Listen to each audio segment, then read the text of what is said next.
دوپہر کو جب اس نے ہمسایوں کو بتایا کہ رات کو غزالہ آ گئی تھی اور صبح پھر چلی گئی ہے تو لوگوں نے ایسی نظروں سے اسے دیکھا جیسے وہ پاگل ہو گیا ہو، اور دلاور تو اس واقعے کے بعد واقعی پاگل ہو گیا تھا۔ وہ کیسے اس بات کو مان لیتا کہ غزالہ اس کے خوابوں میں آئی تھی۔ اس کے بعد چند دن خاموشی سے گزر گئے۔ ایک رات پھر ایسے ہی ہوا۔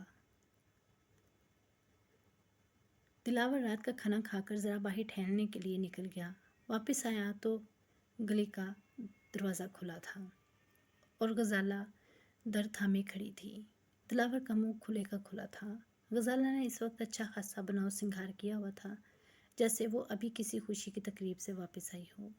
دلاور حیران تھا کہ تالے کی چابی تو اس کے پاس تھی، غزالہ نے دروازہ کیسے کھولا؟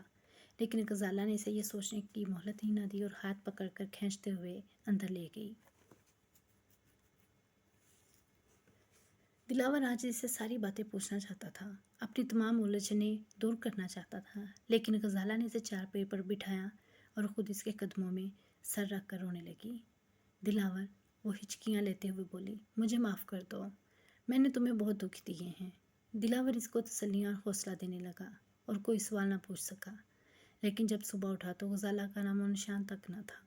اب دلاور کو اپنے دماغ پر شبہ ہونے لگا اور اس نے فوری طور پر سائیں مرچو کے ڈیرے پہنچنے کا تہیہ کر لیا۔